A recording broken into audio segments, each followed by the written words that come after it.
Kospi continued to fall and closed at 24.17 on Wednesday in the aftermath of the U.S. presidential election, in sharp contrast to a surge in Bitcoin. U.S. President-elect Trump speeds up filling key posts, which signals a hardline approach towards security and foreign policy. In the meantime, Tesla CEO Elon Musk is tapped to lead the new Department of Government Efficiency. The U.S. confirms the involvement of North Korean troops in Russia's fighting against Ukrainian forces in the Kursk region. It's November 13th, 8 p.m. in Seoul. This is Newscenter. Thank you for joining us. I'm Yoon Jung-min. We start with local stocks continuing to lose ground amid concerns over the implications of an America First trade policy under a second Trump leadership over in the U.S. Shin Ha-young takes a closer look at this phenomenon. Despite the Trump rally in the U.S., South Korea's stock market is being left behind, struggling to recover since the former president's election win. According to the Korea Exchange on Wednesday, the benchmark Kospi lost over 65 points, or 2.64%, to close at around 2,417. This drop, mostly driven by massive sell-offs by foreign investors and institutions, marks the lowest closing since November last year. This comes a day after the Kospi dropped almost 2%, falling below the 2,500 mark for the first time in 3 months since a Black Monday for South Korea's stock market in August. The tech-heavy Kosdaq fell below the 700 mark, slumping by 2.94%. Experts say that South Korea's economic vulnerabilities are reflected in the local financial market, especially due to its heavy reliance on exports and sectors such as semiconductors. It's because of long-term factor like interest rate reversal coupled with short-term factors, the stock market push in the United States given by the U.S. election. And then for Korea, there's threats of tariffs from the Trump administration, so that's a factor moving Korean stock market down. He added that Korea's stock market will continue to slide weaker until at least President-elect Trump announces his economic plans. Amid investors shifting their focus to the U.S. stock market and cryptocurrency, Samsung Electronics share dropped 4.5% to 50,600 Korean won, their lowest price since June 2020. The stock has now fallen for 4 consecutive trading days. There are growing concerns that uncertainty in the semiconductor sector could increase when President-elect Trump takes office early next year. A proponent of protectionism, Trump is pushing to repeal the CHIPS Act, which provides subsidies to companies building semiconductor plants in the U.S. With Trump expected to tighten U.S. trade policies, the Korean won continues to weaken against the U.S. dollar. The won closed on Wednesday at 1,406.6, the rate rising by 3.1 Korean won. Shin Ha-young, Arirang News. In contrast, Bitcoin is reaching a new high, but there are differing views on whether it'll continue to climb. Our Pei-Yun-ji explains more on what Trump's second term means for the cryptocurrency markets. Bitcoin is on track to hit the $100,000 milestone amid investor enthusiasm after Donald Trump's presidential election victory. Some analysts even say that Bitcoin could even hit this milestone before the end of this year. Bitcoin remained below the $70,000 before the U.S. presidential election in November, but rose 30% after Trump's victory, and is now near the $90,000 mark. Trump has vowed to ease the regulatory burden on crypto and create a reserve to hold the United States Bitcoin supply. During his campaign, Trump earlier promised that if he returned to the White House, he would remove the chair of the U.S. Securities and Exchange Commission, Gary Gensler, who has taken an aggressive approach to crypto regulation. The surge in crypto prices also comes as Trump has kept his promise to offer Elon Musk, Tesla CEO and a crypto advocate, a role in the next administration. Musk has been appointed to lead a new Department of Government Efficiency, or DOGE, which also references the name of the cryptocurrency Dogecoin that Musk promotes. Well, as Elon famously said, he loves to pump, but he doesn't dump. He's a big fan of Dogecoin, which is a meme coin, which aligns with his philosophy that the most entertaining outcome, I guess, is the most likely outcome. And so it's not surprising, given Elon's connection to Trump, to see, Dogecoin doing well. And, what happens from here? Who knows? I mean, Tesla owns a significant amount of Bitcoin. They were one of the first major companies to acquire a large corporate stake. But some experts explain that Bitcoin is in beast mode and warn investors of risk investing in cryptocurrencies that are riding high. Although we do expect that there will be a role of crypto in the future of finance, it's unclear exactly what the global regulations will ultimately look like. So investors are still wise to be cautious and only invest in crypto at the fringes of their portfolios with money that they can be prepared to lose. 배은지, Arirang News. On the local front, employment expanded at a slower pace in October, dropping below the 100,000 mark for the first time in 4 months. Moon Hye-ryun has more. Employment in South Korea continued to rise in October, but at a slower pace than in the past few months. Data released by Statistics Korea on Wednesday show that just over 28.8 million people were employed last month, up 83,000 from the same month the year before. This is the first time in 4 months that the country's job growth has fallen below the 100,000 mark, after it recovered to this figure in July and stayed there for 3 consecutive months. The slowdown comes due to a slump in employment in the retail, construction, and agriculture and fisheries sectors. Retail and wholesale jobs in particular recorded their highest decline in over 3 years, as they fell by 148,000 year-on-year. A spokesperson from the agency attributed this to fundamental changes in the industry as opposed to weakened domestic demand. It's clear that the retail industry is declining primarily due to changes in the industrial structure. With the rise of online shopping, e-commerce, unmanned stores, and self-checkout systems, the retail sector experienced a temporary plateau for about a year, but is ultimately on a downward trend.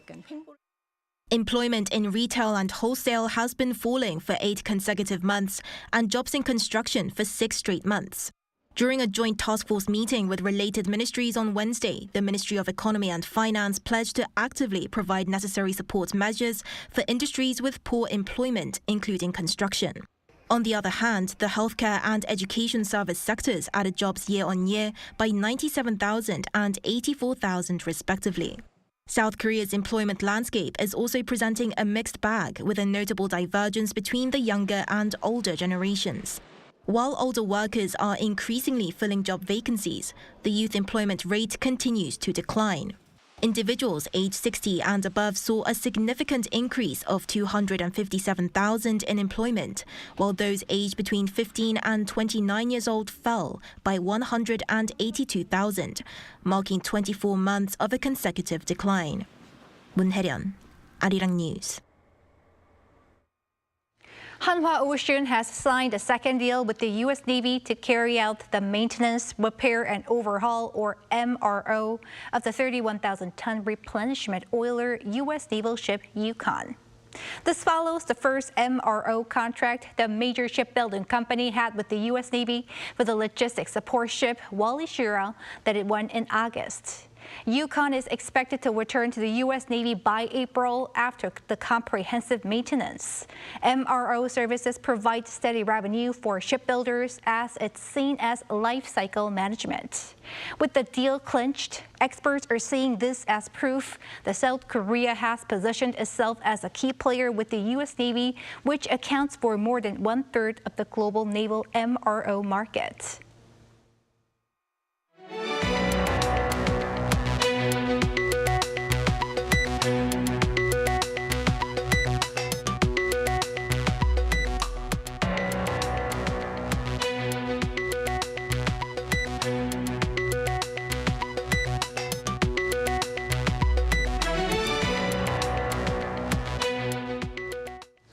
Some of the incoming Trump administration's top defense and diplomatic authorities have been named, and their common ground appears to be America first. Lee Soo-jin explains who they are. U.S. President-elect Donald Trump's picks for key positions signal a hawkish security and foreign policy stance for his second term. Trump on Tuesday local time tapped 44-year-old Fox News host Pete Hegseth, an Army veteran who served in Afghanistan and Iraq, as the Secretary of Defense, also a reflection of the importance he places on the way his message is conveyed in the media.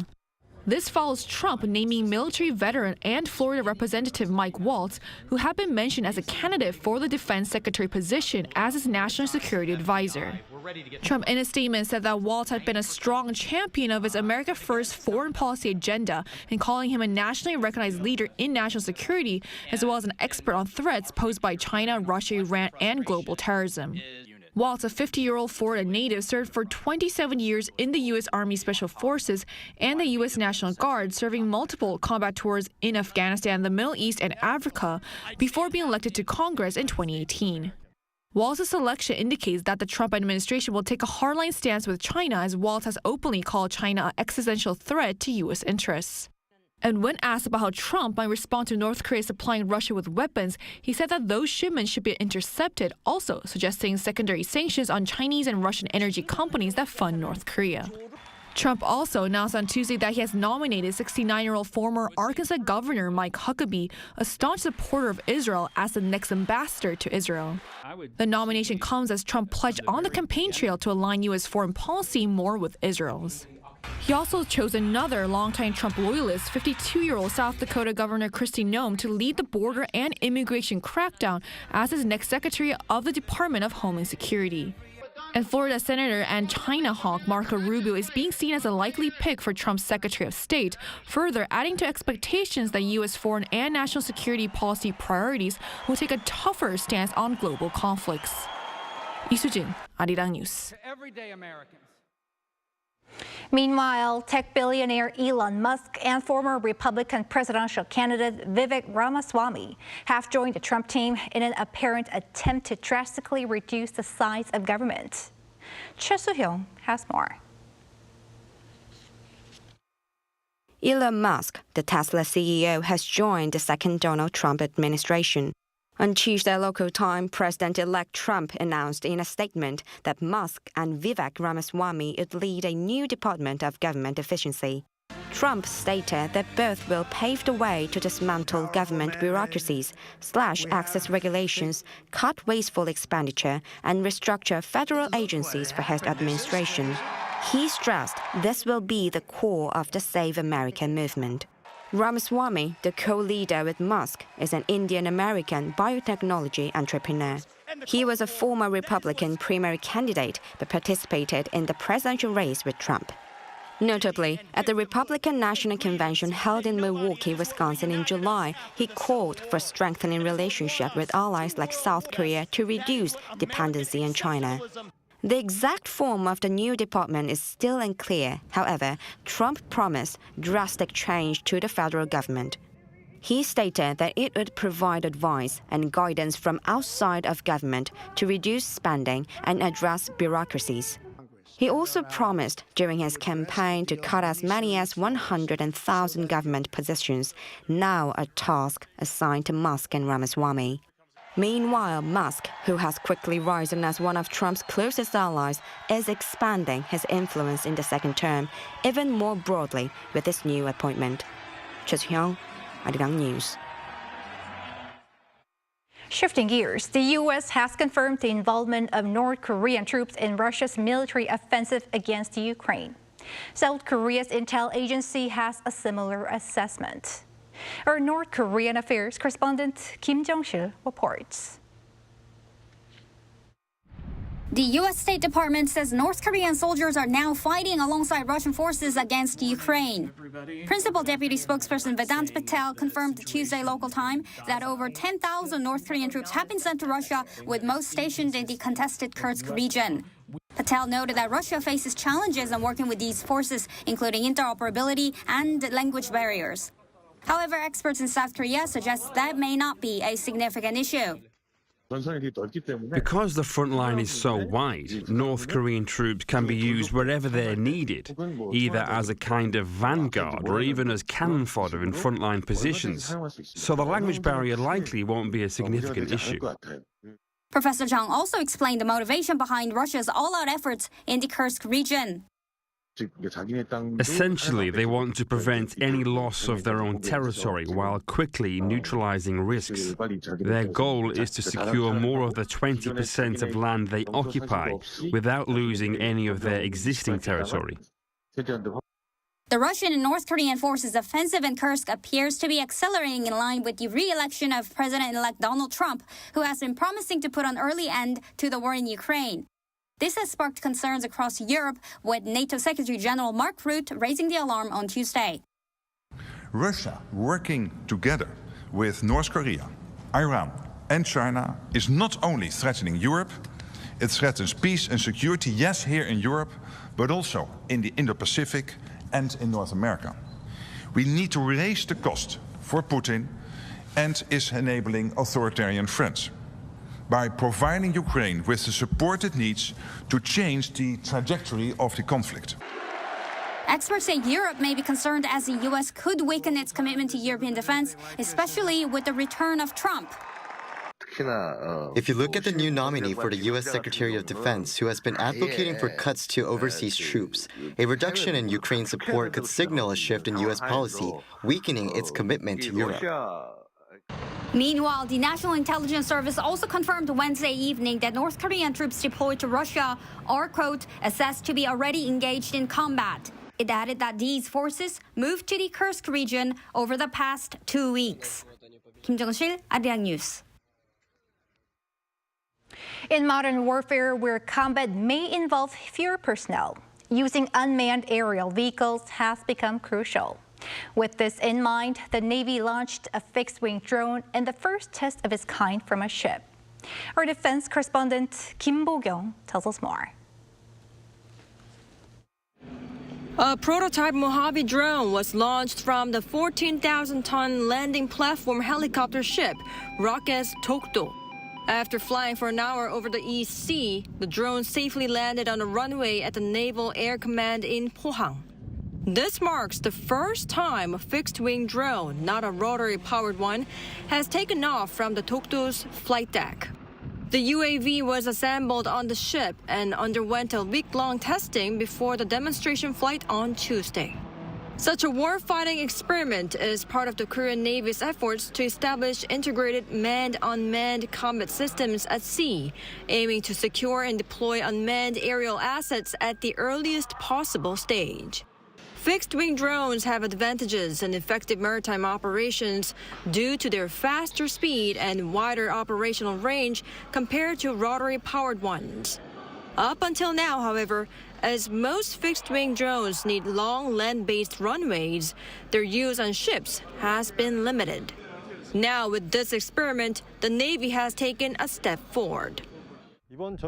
This warfighting experiment was a highly meaningful opportunity to validate the operational feasibility of large fixed-wing unmanned aerial systems capable of taking off and landing on ships, given the growing importance of sea-based unmanned systems. It also offered valuable insights for developing optimized ship designs and necessary technologies. Based on the results, the Navy is seeking advanced AI-based UAVs, aiming for a cutting-edge, tech-driven military force. Kim Bo-kyung, Arirang News. South Korea, the U.S. and Japan began their second trilateral multi-domain exercise on Wednesday in international waters off Jeju Island. Warships and aircraft, including the USS George Washington aircraft carrier, will be mobilized for the three-day exercise. The Joint Chiefs of Staff said the drill was being conducted to bolster security cooperation against North Korea amid the regime's deepening relations with Russia. The agreement to conduct the exercises was reached during the Trilateral Summit at Camp David in August last year, and the first was held in June. In the Middle East, 2 residents in the northern coastal city of Nahariya in Israel were killed by rockets launched by Lebanon-based militant group Hezbollah on Tuesday local time.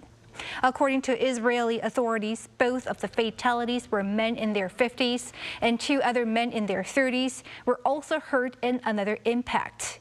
Some 10 rockets were launched from Lebanon and a few were intercepted. This latest assault came hours after a drone struck a kindergarten in northern Israel. No casualties were reported. Creating an inclusive social environment also means lowering barriers to cultural entertainment for people with disabilities. And our An Sung-jin has more on such efforts in this report. 검은 치마를 입고 도로를 힘차게 달려가는 소녀의 하반신과 그녀와 함께 달리는 검은 고양이. This graphics pad helps Komi-suk read comics. For the visually impaired, imagination is needed to interpret images. Some books are offered in Braille or through voice text, but this can miss out on the non-textual aspects. Braille is not enough, and for audio narration, the character varies too much depending on the narrator. That's where these interactive devices come into place. This is the world's first smart tactile graphics display. It was created through a project from the Korea Creative Content Agency LA. The display works by providing solutions to reduce information discrepancy. For example, with Webtoons, it recreates comics as graphics. It also has a text-to-Braille panel on the bottom for details that are not illustrated. I try to focus on eliminating the unnecessary components to reduce any confusion. It's sometimes difficult to express exactly what we see through tactile display. Users highlight the need to carefully select which aspects of content to interpret. I think what's important is that the information gap between the visually impaired and those that aren't is reduced. The key for barrier-free is keeping the original content as much as possible, but also simplifying it. Movies are another area where barriers must be removed so that everyone can enjoy content. 나랑 같이 영화 보러 갈래? If so, why not head to this barrier-free film festival where narrations are both spoken and written, so viewers have a better understanding of what they're watching. The 2024 Seoul Barrier-Free Film Festival screened nearly 40 movies. Hosted by the Korean Barrier-Free Films Committee, it works on producing, distributing, and screening barrier-free films. It's not about making something for the disabled. Barrier-free is something that everyone can enjoy. Just like making subtitles for movies that we export, audio description or subtitles for the deaf should be essential. Moving forward, all of those in the field have emphasized the need for more IT devices that can provide these contents. If those in the movie industry can have more interest in a barrier-free environment, we will be able to have the same experience as others, especially establishing more systematic efforts for devices that can play barrier-free movies. Through those efforts, hopefully in the future, everyone will be able to enjoy the latest blockbuster without barriers. An Sung-jin, Arirang News.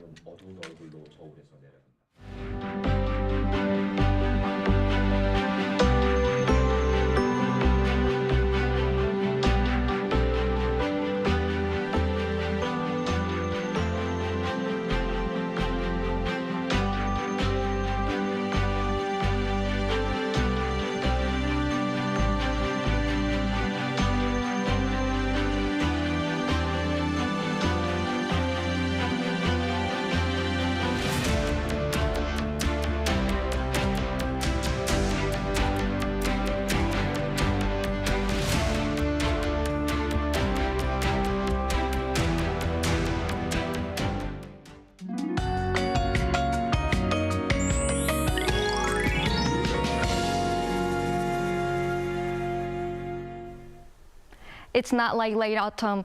Instead, the daytime temperature in Seoul rose up to 20 degrees Celsius today. Tomorrow, which is the college entrance exam day, the suning, there will be no worries about the cold. However, the daily temperature differences are very large at around 15 degrees, so please take a warm jacket to avoid catching a cold. Rain will begin in the late afternoon on the west coast under cloudy skies. Although the amount of rainfall shouldn't be too large, there's a high possibility of rain in most parts of the country by the time the suning test ends, so you should take an umbrella. The rain will mostly stop on Friday morning. Tomorrow, Daejeon will start off at 9 degrees, Chuncheon, Daegu, and Gyeongju, 8 degrees. Daily highs will move up to 20 in Gwangju and Gyeongju, Busan, 21 degrees. More rain clouds will pass over the Seoul metropolitan area in Gangwon-do province on Sunday. That's all for Korea. Here are the weather conditions around the world.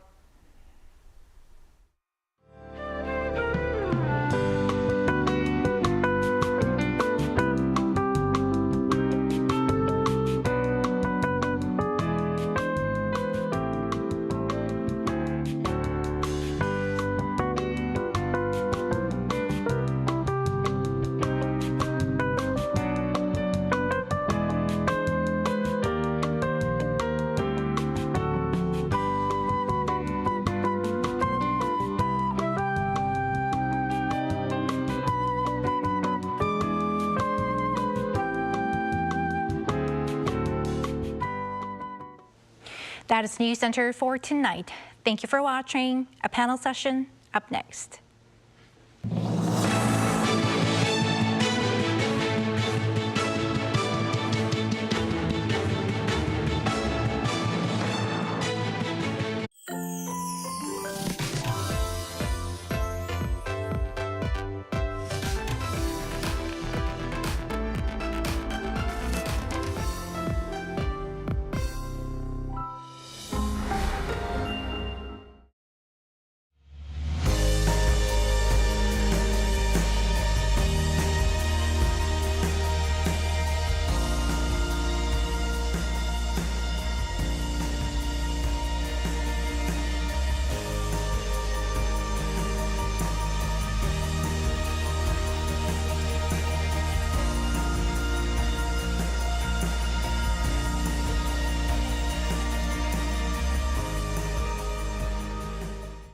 How to survive in Korea.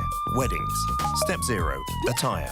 As a guest, dress formal to business casual. Avoid wearing all white, shorts or going topless. Step 1. Arrival time. Arrive 30 minutes prior to the wedding ceremony. Too many cars, too many halls, too many people.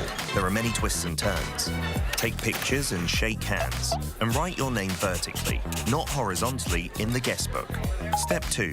Or, shibor. 50,000 won, 100,000 won, 150,000 won. Cash gifts are given in these units. Decide on the amount based on your relationship. Write your name vertically on the envelope. Step 3. Wedding etiquette. Fill up the front row. Guests have 3 duties to fulfill: clapping, cheering, and taking pictures. Step 4. Dining. Take off your jacket. This will be your seat from now on. Start with the not your everyday delicacies. Galbijjim. Yes. Bosa. Yes. Chili shrimps. Definitely yes. Kimbap. Yeah. Only if you can't live without it. No need to pile up food. You have more than one opportunity. Did you survive the wedding? Wait. Did someone catch your eye? What are you waiting for? You're looking fine today.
Presiding over Monday's cabinet meeting following his latest diplomatic agenda in New York, President South Korea's economy will grow. The central bank has kept its key interest rate unchanged. Mission complete for rocket booty South Korea. Seoul is rallying in hopes of bringing the World Expo 2030.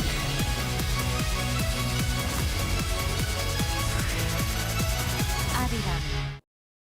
요즘 한국에선 어떻게 노는지 알려줄까? 한국에선 아이돌이 되어볼 수도 인생 번호를 찾을 수도 있지.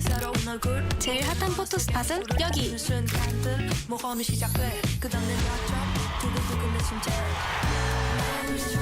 한국은 분명 너에게 새로운 영감을 줄 거야.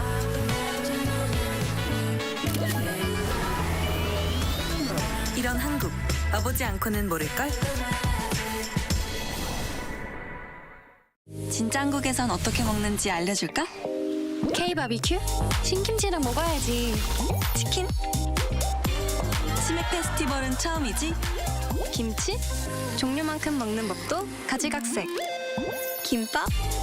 시장에선, 산에선, 바다에선 이렇게. 국밥? 취향 따라, 입맛 따라. 이런 한국, 와보지 않고는 모를걸?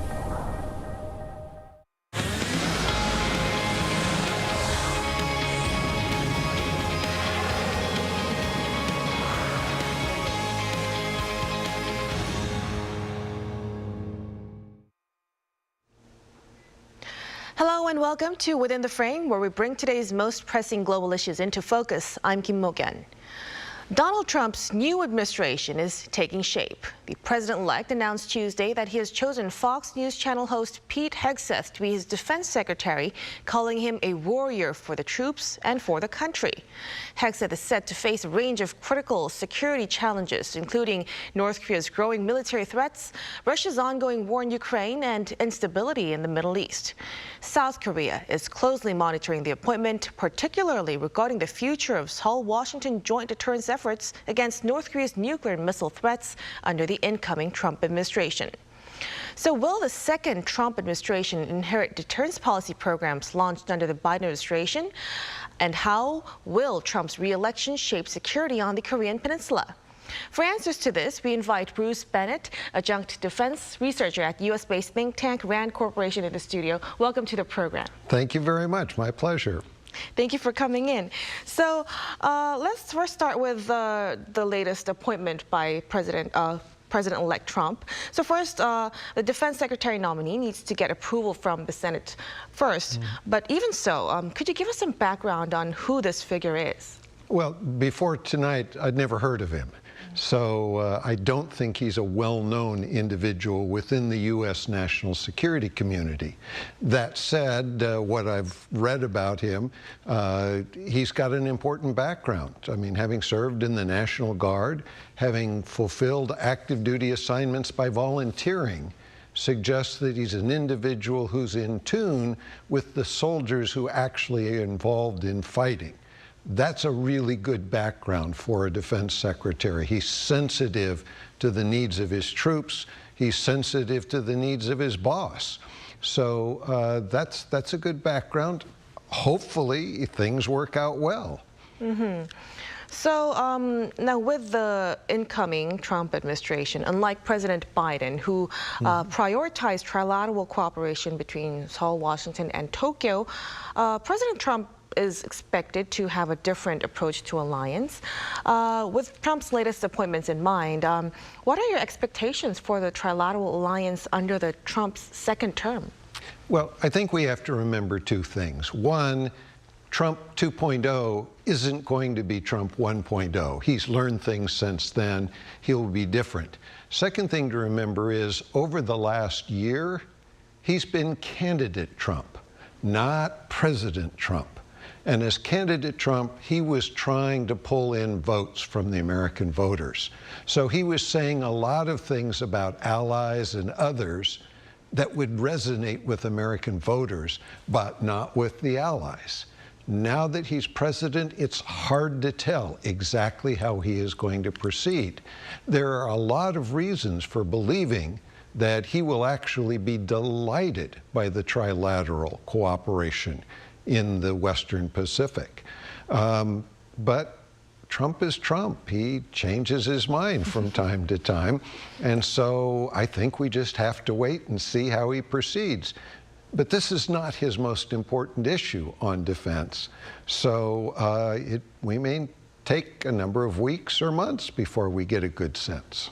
Right. We will touch upon Trump's priorities as we discuss this topic. Now, going back to South Korea, during his election campaign, Trump named South Korea as a money machine, and he raised concerns that he might push for a renegotiation of the defense sharing costs deal. What are your thoughts on this? Well, again, that was candidate Trump, not President Trump. So we don't know for sure, as president, how he's going to proceed. Back in Trump 1.0, he did ask for $5 billion a year from South Korea. I think what he has to understand, though, is the National Assembly in South Korea is not controlled by President Yoon's party. It's controlled by the opposition. President Yoon is not going to be able to go to them and say, oh, President Trump wants another $2 or $3 billion or whatever the number is. Just give it to me from the National Assembly. They're probably going to say in that kind of case, hey, we've given the Ministry of National Defense their budget. If you want to spend more on that, then spend it out of the existing national budget. But if they do that, that means you've got to give up something. The something you have to give up is the acquisition of weapon systems. And the most expensive weapon systems that South Korea is acquiring are American weapon systems. So $2 or $3 billion extra, that means Lockheed, Boeing, Raytheon are going to lose whatever business that is that Trump insists on extra funding. That's thousands of high-paying U.S. jobs. So I think once the realization of what that means is brought home to the American side, I think there'll be some reevaluation, in part because those businesses are important political supporters. And they're going to get into the political game on that and say, this is not such a great idea. Right. So as you mentioned a while ago, like the campaign Trump and the current President-elect Trump has different opinions on what should be done. Now, what if then, you mentioned about the scenario, what if Trump demands renegotiations? Then what could South Korea, how could South Korea respond to that? I think the important thing here is response is the wrong approach. You need to be proactive. That's the way Trump is. And so I think South Korea right now should be starting its campaign. That may determine whether or not he makes a decision to want to renegotiate. But South Korea ought to be saying now, here's the balance of what's being spent on American troops. They're not dedicated to North Korea, dealing with North Korea. They're a regional presence for American security. So what's the reasonable balance between South Korea and the U.S. in costs, and what impact will it have, as I just suggested, if there is an increase in that burden sharing that would have to come out of almost certainly military procurement? Right. So speaking of the weapon systems, the American weapon systems, Korea, some of Trump's associates have raised the possibility of South Korea pursuing independent nuclear armament as part of a broader strategy to cut defense spending. Well, we have the Washington Declaration, and the South Korean government seems not open to the idea now, but do you see any foreseeable changes in the future? Well, first of all, anybody who says that nuclear weapons will reduce your defense budget doesn't understand defense budgets. Nuclear weapons always increases them. Think about it. If South Korea ever has to go in to achieve unification with North Korea, you're not going to do that with nuclear weapons. Correct. They're not a trade-off against soldiers. You need more soldiers to be able to do that. Your army now has already gotten so small that being able to stabilize North Korea after even a peaceful unification is really questionable. So I think nuclear weapons will increase the South Korean defense budget, probably significantly, several trillion won a year at least. So that's one kind of problem that you face. And they don't necessarily give you what you need, because when is it that South Korea would use nuclear weapons? Well, only if the North does. Is the North going to really use them? We don't know. But many of the uses the North could follow probably can be dealt with more than adequately by the United States. Mm-hmm. So you're saying that the pursuing of independent nuclear armaments issue in South Korea is not beneficial for South Korea? Not necessary yet. Mm-hmm. I think what you have to look at is, where is North Korea going? Mm-hmm. You know, North Korea today may have 60 to 100 nuclear weapons. At the stage where it has 300 nuclear weapons, that's a very different situation. By that stage, I think it's almost predictable that South Korea will have nuclear weapons. Mm-hmm. But well short of that, where we are now, I think it's premature. Right. Now, like we've said, one of the key areas of focus in the region is Trump's policy towards North Korea. While Trump emphasized his personal relationship with Kim Jong-un during his campaign, there are concerns that negotiations during his second term could be quite different, more difficult. Do you think his approach to North Korea will differ from the first term? He isn't going to have a choice. Kim was furious about him walking out of the Hanoi summit. I mean, you know, Kim goes back to North Korea and fires a bunch of people and purges a bunch of people. I think that if Trump approaches Kim, Kim is going to say, well, sure, I'd be happy to negotiate if you give me this and this and this and this before we negotiate. Okay? Well, because Kim's instability now compared to 2019 is much higher, I believe. He can't look like he's weak. He's got to meet with Trump and get successes that he can bring home. If that's the case, then he is going to demand things up front from Trump. And that's going to be very hard for Trump to do, I think, early on, to give Kim anything significant without anything in return. Right, then just one question popped out of my mind. So if Kim is going to require a lot more than previously when he speaks to Trump, but wasn't Trump's victory better for the side of North Korea than Harris's victory? Those kinds of things are always unclear. Mm-hmm. You know, you've got a case where Kim had no relationship with Harris. So he may have been prepared to do some negotiating with Harris. He has a relationship with Trump, and while they exchange letters and all kinds of things, he knows that Trump can take action that will hurt Kim at home. And that's going to mean that he's going to want to make sure that if he does anything with Trump, he gets a victory out of it. Mm-hmm. Then what about the chances for another Hanoi talks or talks anywhere around the world? What are the chances of a renewed Pyongyang-Washington talks under Trump's second term? And you've mentioned a while ago, but can you specify what kind of conditions could be met before they speak? Well, I think Kim's first condition is going to be for the U.S. to recognize North Korea as a nuclear power. You know, he wants us to recognize them. He probably wants to be considered a full nuclear power according to the Nuclear Non-Proliferation Treaty. And so that's a big deal. That's probably something the U.S. can't deliver because it's many countries involved in that. But he certainly wants to be recognized as a nuclear power. That then changes all of the negotiations that would go on. I think Kim will probably want relaxation of the sanctions against him. That's what he asked for in 2019. And he could go a lot further in a variety of other areas. Mm-hmm. So there are scenarios that are being discussed where Trump might ease sanctions, like you said, in exchange for North Korea freezing its nuclear program. How do you see the possibilities?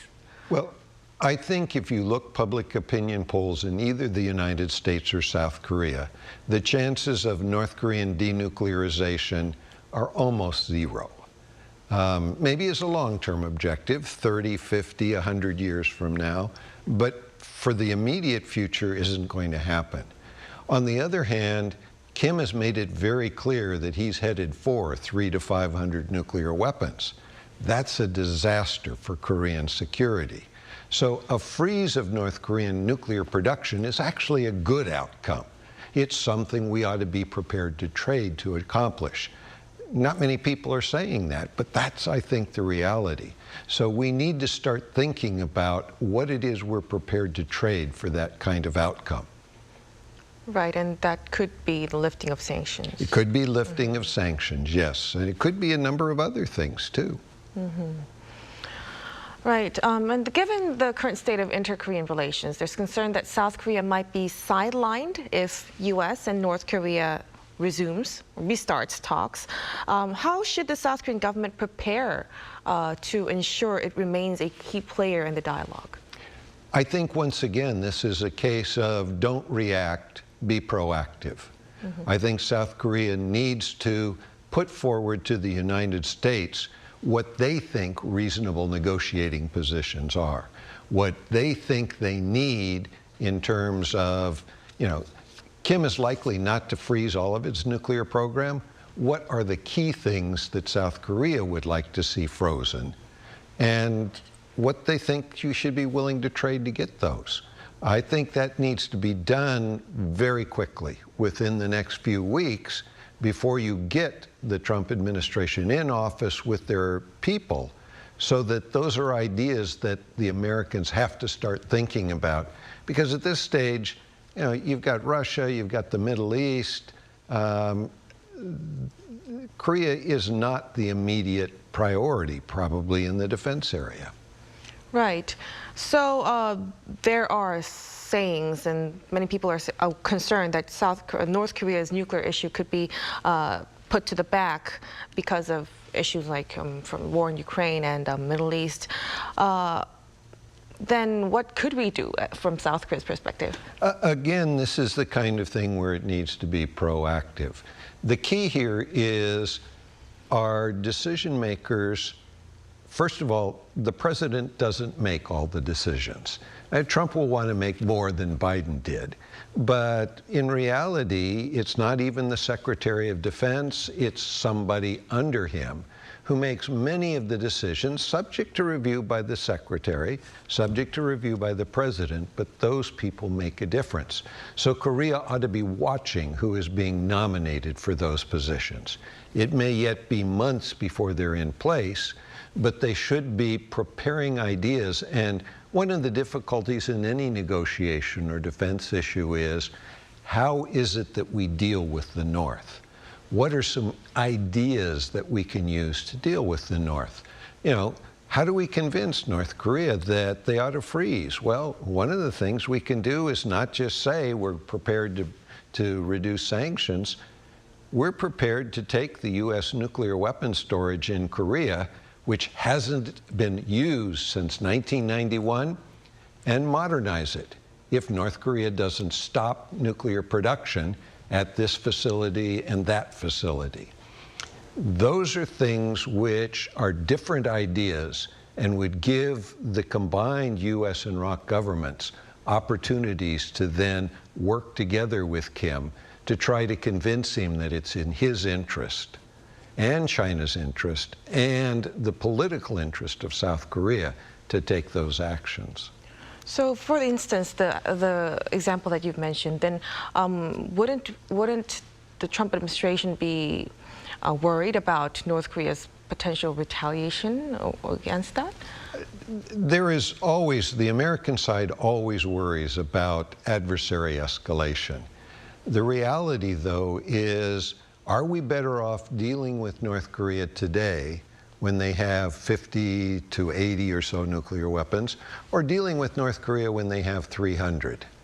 I think it's pretty obvious that it's better to try to deal with them today and to contain the threat within roughly the area where it is now.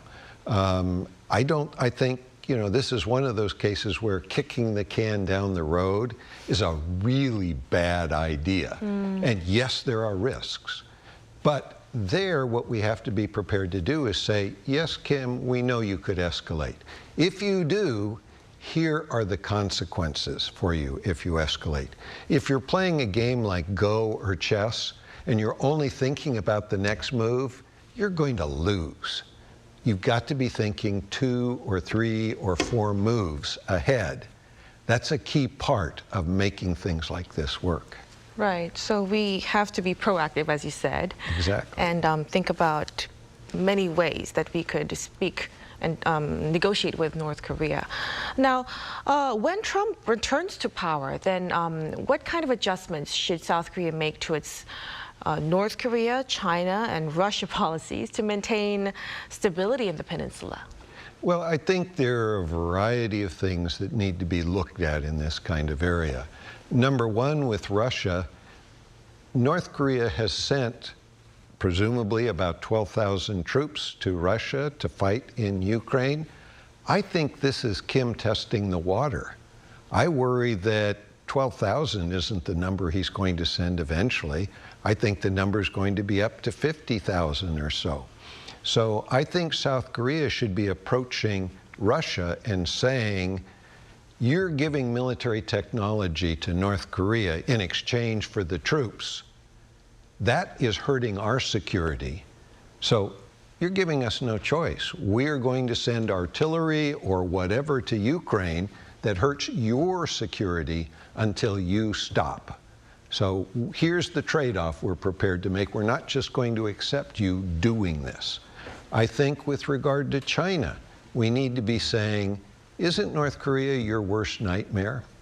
Because China wants to be the global superpower.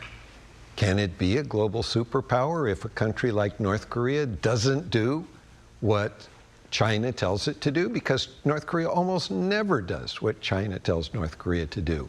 And many countries in Southeast Asia and elsewhere are looking at North Korea and saying, golly, we may not have to do what China says because North Korea gets away with it. Why not us?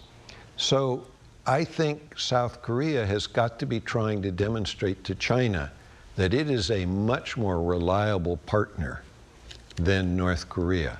I think those are the kinds of things we need to be thinking about, things that mostly we don't think about, but I think we need a bunch of new ideas. Right, and we should be able to seek for, potential consequences and have backup plans on that. Exactly. All right, we will have to wrap up our discussion here. Mr. Bennett, thank you so much for your time and for your presence and insights tonight. Well, thank you. My pleasure. We appreciate it. Thank you for joining us on Within the Frame. Be sure to tune in next time as we continue to explore the stories that matter. Until then, stay informed and engaged.